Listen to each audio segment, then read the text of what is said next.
আজকে ইস্টবেঙ্গল নিয়ে একটাও কথা বলবো না, তবে কলকাতার সোকল্ড বড় দল মোহামেডানকে সোকল্ড ডার্বিতে 5 গোলে হারিয়েছি। 1980 সাল অবধি যে দলটা বড় দল হিসেবে পরিচিত ছিল, লাস্ট 30 বছরে যার কোনো ক্রেডিট নাই ইন্ডিয়ান ফুটবলে, যার কোনো কন্ট্রিবিউশন নাই ইন্ডিয়ান ফুটবলে, তার বিরুদ্ধে ম্যাচকে বড় ম্যাচ বলা বন্ধ করা হোক। খেলা শুরুর 15 মিনিটের মধ্যে রবসান রবিনো তার জাত চিনিয়ে দিল। প্রথম শট 15 মিনিটের মাথায় বারে লাগলো। ঠিক 22 মিনিটের মাথায় রবসান মোটামুটি কাঁপাচ্ছে, সেই টাইমে কামিন্সের একটা সুন্দর ব্যাকহিল ওয়ান টাচ পাসে রবসানের আউটস্ট্যান্ডিং গোল। কিছুক্ষণ চোখ বন্ধ করে আবার চোখ খুলতেই দেখি 27 মিনিটের মাথায় বক্সের ঠিক ভেতর থেকে সেখান থেকে একটা সুন্দর একটা মাখন টাচে একটা সুন্দর রিপ্লেসমেন্টে মোহামেডানের জালে দ্বিতীয় গোল। রবসান এটাই চাইছিলেন, এমন একজন যিনি ওয়ান টাচে রবসানকে ফিরতি বল দেবেন এবং রবসান সেখান থেকে একটা দুর্দান্ত মুভমেন্ট করে গোল করবেন। সেই প্লেয়ারটা হচ্ছে কামিন্স। সব থেকে ভালো লাগলো কি বলুন তো, 27 মিনিটে গোল করে 28 মিনিটের মাথায় গিয়ে রবসান মোটামুটি আমাদের ডিফেন্সে নেমে গিয়ে সেখান থেকে একটা ট্যাকল করে বল কেড়ে সে বলটা আমাদের মোহনবাগান প্লেয়ারদের পায়ে ফিরিয়ে দিলেন।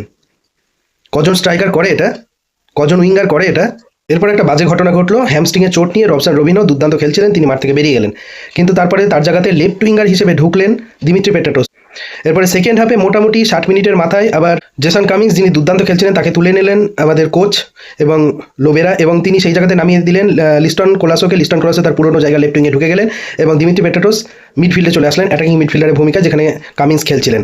এবং দিমিত্রি পেট্রাটোস তার সেই আগুনে 3 বছর আগের আগুনে ফর্মে ফিরে গেলেন। এরপর মোটামুটি 62 মিনিটের মাথায় লিস্টনের ক্রস থেকে মনবীরের একটা ফ্লাইং হেডার, যদিও গোলটা মনবীরের নামে দেওয়া হয়নি, ওদের ডিফেন্ডারের গায়ে হালকা লেগেছিল বলে তাদের ডিফেন্ডারের নামে দেওয়া হয়েছিল। এরপরে সেই মহেন্দ্রক্ষণ যখন পেট্রাটোসের one of the best ever goal I have ever seen in ISL, অসাধারণ একটা গোল করলেন প্রায় মিডফিল্ড থেকে পেট্রাটোস, দুর্দান্ত one of the best goal. এটাই বোঝা যায় যে পেট্রাটোস কোন ফর্মে রয়েছেন। এরপরে 6 নম্বর গোলটা চলেই আসতো, যদিও গোলটা আসেনি। লিস্টনে একটা অসাধারণ শট ওদের গোলকিপার বাঁচিয়ে দিয়েছে। ওদের গোলকিপার শুভজিৎ সম্ভবত খুব ভালো খেলেছে, না হলে মোহনবাগান আজকে আরও অনেক বেশি গোল করতে। এরপর 75 মিনিটের মাথাতেও সাহাল আব্দুল সামাদ দুর্দান্ত একটা গোল প্রায় করেই ফেলেছিল। সব থেকে ভালো লাগলো কি বলুন তো, লোবেরা 80 মিনিট 82 মিনিট হয়ে যাওয়ার পরও এমনভাবে প্লেস করলেন যেন আরও 5টা গোল উনি চাইছেন, যেন ম্যাচটা আমরা হেরে যাচ্ছি, আমরা জাস্ট 1 গোল করতে হবে আমাদেরকে, তবে আমরা ম্যাচটা জিতবো।